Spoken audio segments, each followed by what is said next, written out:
ఎవరు చేయరు. ఎందుకంటే మనం ఉండే కొద్ది సంవత్సరాలు అంటే ఇక్కడ మాకు ఇదేది శాశ్వతం కాదు.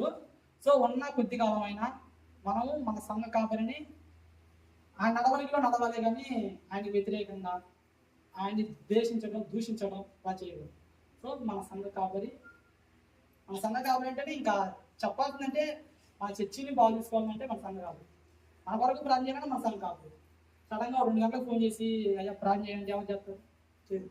మన సంఘ కాపరే ప్రార్థన కాబట్టి మీదటైనా మనందరం ఇంక్లూడ్ నేను కూడా అందరం కలిసి మన సంఘ కాపరి ఏది చెప్తాడో దాన్నే ఉద్దేశించి మనం ఆయన నడవడిలో నడవాలని కోరుకున్నాను.